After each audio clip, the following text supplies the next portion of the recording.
며칠 뒤 두 차례 그를 기다렸으나 허탕을 친 다음 저녁 늦게 길거리에서 그를 마주치게 되었다. 추운 밤바람 속에서 그는 외롭게 모퉁이를 돌아 바람에 불려왔다. 비틀거리며 완전히 취해서 나는 그를 부르고 싶지 않았다. 그는 나를 보지 못한 채 내 곁을 스쳐 지나갔다. 마치 알 수 없는 곳으로부터 오는 어두운 외침을 따르고 있기라도 하듯이 이글이글 타는 외로워진 눈으로 앞을 응시하고 있었다. 나는 한 거리쯤 그를 뒤따라갔다. 그는 마치 보이지 않는 철사줄에 매어 당겨지는 듯 끌려갔다. 열광적으로, 그렇지만 흐트러진 걸음걸이로 마치 유령처럼. 슬퍼져서 나는 집으로, 구제받지 못한 나의 꿈들에게로 돌아왔다. 저렇게 그는 이제 자기 속의 세계를 새롭게 하고 있구나. 나는 생각했으며 또한 같은 순간에 그것은 저열하며 도덕적인 발상이라고 느꼈다. 그의 꿈에 대해 내가 무얼 안단 말인가. 그는 어쩌면 그렇게 술에 취해서 불안에 휩싸인 나보다 오히려 더 안전한 길을 갔을 것이다. 수업 시간 사이 쉬는 시간에 이따금씩 내가 한 번도 주의한 적 없었던 그부 하나가 내 가까이 오려고 애쓰고 있는 것이 눈에 띄었다. 작고 허약해 보이는 가냘픈 젊은이로 붉은빛 도는 숫적은 머리에 행동에는 무언가 나름의 것이 있는 친구였다. 어느 저녁 내가 집으로 갈 때 그가 골목길에서 지켜보고 있다가 내가 자기를 지나쳐 가게 놔두더니 그 다음에는 다시 뒤쫓아와서 우리 집 현관문 앞에 서서 머물러 있는 것이었다. 너 나한테 무슨 할 말이 있니? 내가 물었더니 그는 수줍게 말했다. 너하고 그냥 한번 이야기하고 싶었어. 몇 걸음만 함께 걷자. 나는 그를 따라 걸었는데 그가 몹시 상규되고 기대감으로 가득 차 있는 것이 느껴졌다. 그의 두 손이 떨리고 있었다. 넌 심령술 하니? 그가 난데없이 불쑥 물었다. 아니야 크나워. 내가 웃으며 말했다. 전혀 아니야. 어떻게 그런 생각을 하게 됐지? 그럼 접신론 하니? 그것도 아니야. 아, 그렇게 숨기지 마. 너한테는 뭔가 특별한 것이 있다는 것을 난 아주 잘 느끼고 있어. 넌 그것을 눈에 담고 있어. 네가 영들과 교류한다는 걸 확실하게 믿어. 호기심에서 묻는 게 아니야, 싱클레어. 아니야. 나 자신이 구도자이거든.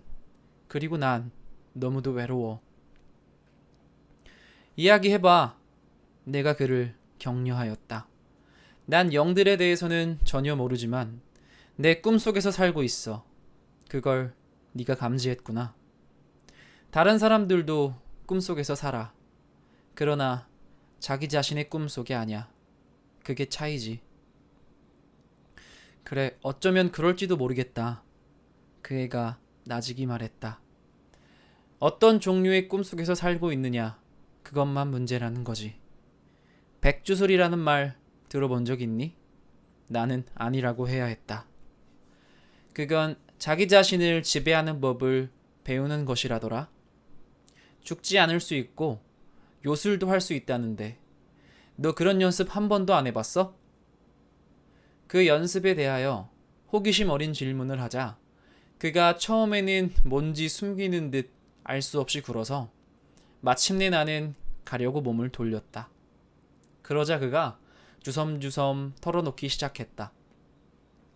예를 들면 내가 잠들고자 하거나 또는 집중하고자 할 때 나는 그런 연습을 해. 그 무엇인가를 예를 들어 단어 하나 혹은 이름 하나 혹은 기하학 도형 하나를 생각해. 그 다음에는 그것들을 생각하면서 몸속으로 집어넣어. 할 수 있는 한 한껏 집중해서. 그것들이 내 안에 내 머릿속에 있다고 상상해 보려 해. 마침내 내 몸 안에 있다는 느낌이 올 때까지. 그런 다음 그것이 목에 걸렸다고 생각하지. 그런 식으로 마침내 내 몸이 완전히 그것으로 가득 찰 때까지 생각해. 그 다음에는 완전히 확고해지지. 그러면 그때부터는 그 무엇도 나를 안정에서 벗어나게 하지는 못하지. 그가 무슨 생각을 하고 있는지 어느 정도는 이해가 되었다. 그렇지만 그가 정작 하고 싶은 말은 아직도 딴 데 있다는 것이 잘 느껴졌다. 그는 기이하게 흥분해 있었고 조급했던 것이다. 나는 그의 질문을 가볍게 해주려고 했다. 그러자 곧 그가 자기 자신의 고유한 관심사를 들고 왔다. 너도 금욕을 하지? 그가 나에게 불안스럽게 물어왔다. 무슨 뜻이지? 성 문제 말인가? 그래. 나는 지금 2년째 금욕을 하고 있어. 그 학설에 대해 알고 난 다음부터야. 그전에는 죄를 지었더랬어. 너도 벌써 알겠지만. 넌 그러니까 여자하고 잔 적이 없지? 없는데? 내가 말했다. 그럴 상대를 못 찾았어. 그러나 만약 마음에 드는 여자를 찾아내고 맞는 상대라면 그렇다면 그 여자하고 자겠구나. 그래 물론이야. 그 여자가 반대하지 않는다면 말이야. 내가 약간 비꼬듯 말했다. 그 점에서 길을 잘못 들어선 거야. 내면의 힘은 완전히 금욕을 할 때만 키울 수 있어. 나는 그렇게 했어. 2년 동안. 2년 하고도 1개월 조금 더 됐지. 그건 참 힘들어. 어떤 때는 거의 견딜 수 없을 정도야. 이봐 크나우어. 난 금욕이 그렇게 대단하게 중요하다고 생각하진 않아. 나도 알아. 그가 방어했다. 다들 그렇게 말하지. 그래도 넌 안 그럴 줄 알았어. 좀 더 높은 정신적인 길을 가는 사람은 늘 몸이 정결해야 해. 반드시. 그래. 그렇다면 그렇게 해.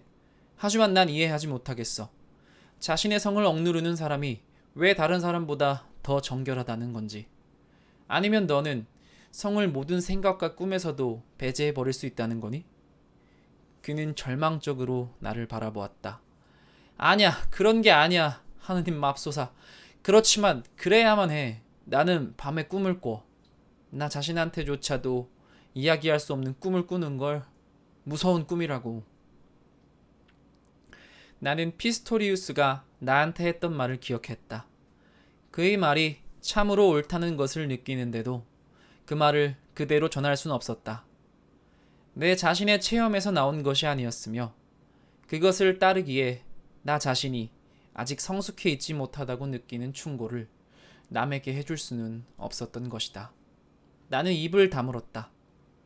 누군가가 나에게서 충고를 구했는데 아무런 해줄 말도 없다는 사실에 굴욕을 당한 느낌이었다.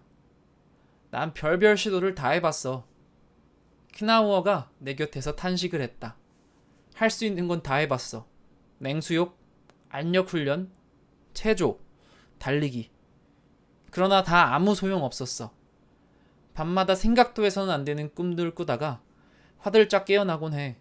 끔찍한 것은 그러다 보니 내가 정신적으로 배워놓은 모든 것이 내게서 차츰 다시 없어지는 거야. 그러고 나면 그때부터는 아무리 해도 집중하거나 잠들 수 없어. 자주 누워서 밤을 꼬박 새워. 그것을 결코 오래 견뎌내지 못하겠어. 마침내 내가 그 싸움을 해낼 수 없으면, 내가 항복하여 다시 자신을 더럽히면, 그 다음에 나는 한 번도 싸워본 적 없는 다른 모든 사람들보다 더 나빠. 이해하겠니? 나는 끄덕였지만 해줄 말이 없었다. 그가 지루해지기 시작했고 그가 공공연하게 드러낸 괴로움과 절망이 나에게 그다지 깊은 인상을 남기지 못하는 것에 내심 놀랐다. 나의 느낌은 다만 난 너를 도울 수 없어 라는 것이었다. 그는 마침내 기진맥진하여 슬프게 말했다. 그러니까 넌 전혀 모르는 거지? 전혀 모르겠다고? 그래도 뭔가 길은 분명 있을 거야. 넌 대체 어떻게 하지? 아무것도 말해줄 수 있는 게 없구나, 크나워. 사람들은 그런 일에서는 서로 도울 수가 없단다. 나를 도와준 사람도 아무도 없었어. 네 스스로 생각해내려고 애써야 해. 그러고는 정말로 네 본질로부터 나오는 것, 그걸 하면 돼. 다른 길은 존재하지 않는단다. 네가 네 자신을 찾아낼 수 없으면 다른 영들도 찾아낼 수 없다고 생각해. 실망하여 갑자기 말을 뚝 끊더니 그 작은 녀석은 나를 물끄러미 바라보았다. 그러더니 그의 시선이 갑작스러운 증오의 빛을 띠며 이글이글 타올랐다. 나에게 얼굴을 찡그리더니 노하여 소리쳤다. 아, 너야 멋진 성인이시지. 너도 죄를 짓겠지. 알아. 너는 마치 현인처럼 굴면서 남몰래 나나 다른 사람들과 똑같은 더러운 것에 매달리는 거지. 넌 돼지야, 돼지. 나와 마찬가지로. 우리는 모두 다 돼지야.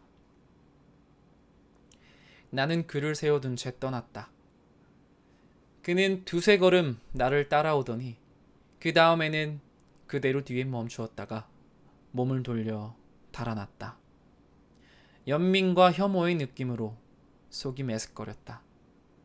마침내 집에 와 내 작은 방에서 내 그림들 몇 개를 주위에 둘러세우고 더없이 간절한 마음으로 내 자신의 꿈들에 열중했을 때 그때야 비로소 그 느낌에서 벗어날 수 있었다. 그러나 곧 나의 꿈이 다시 떠올랐다. 현관문과 문장에 대한, 어머니와 낯선 여성에 대한 것이었다. 그 여성의 표정이 어찌나 또렷하게 보이는지 그날 저녁에 그녀의 모습을 그리기 시작하였다.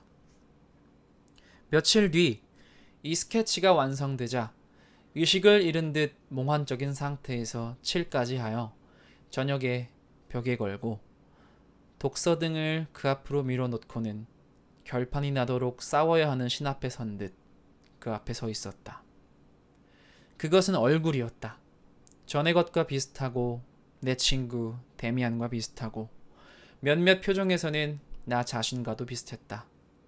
한눈이 다른 눈보다 눈에 띄게 높이 달려 있었고 침잠하여 응결되고 운명이 가득 찬 채 시선은 나를 넘어 어딘가로 향해 있었다. 그림 앞에 서서 나는 내적인 긴장으로 가슴속까지 싸늘했다. 그 그림에게 나는 물었다. 그림을 비난했다. 그림을 애무했다. 그림에게 기도했다. 나는 그 그림을 어머니라고 불렀다. 연인이라고 불렀다. 창녀고 매춘부라고 불렀다. 아프락사스라고 불렀다. 그 사이로 피스토리우스의 말이, 아니면 데미안의 말이었을까? 그 말이 떠올랐다. 언제 그 말을 들었는지는 기억할 수 없었다. 그러나 다시 들리는 것 같았다. 그것은 야곱과 천사의 싸움에 대한 말이었다. 나에게 축복을 내리지 않으면 보내지 않겠다는 그 말. 그려진 얼굴은 램프빛 속에서 그때그때의 간청에 따라 변했다. 환하게 밝아지다가 까맣게 어두워지고 꺼져가는 눈 위로 파리한 눈꺼풀을 감다가는 다시 떠 이글거리는 시선으로 쏘아보았다. 그것은 여자였다. 남자였다. 또 소녀였고 어린아이였다. 동물이었다. 얼굴을 흐렸다가 다시 크고 뚜렷해졌다. 끝에 가서 나는 마음속에서 들리는 뚜렷한 부름을 따르며 눈을 감았고 이제 그 그림을 내 마음 안에서 보았다. 더욱 강하게, 더욱 힘있게. 나는 그림 앞에 무릎을 꿇으려 했다. 그러나 그림이 어찌나 나의 안으로 들어가 버렸는지 그것을 나 자신과 갈라놓을 수 없었다. 마치 그림이 온통 나 자신이 되어버린 듯이.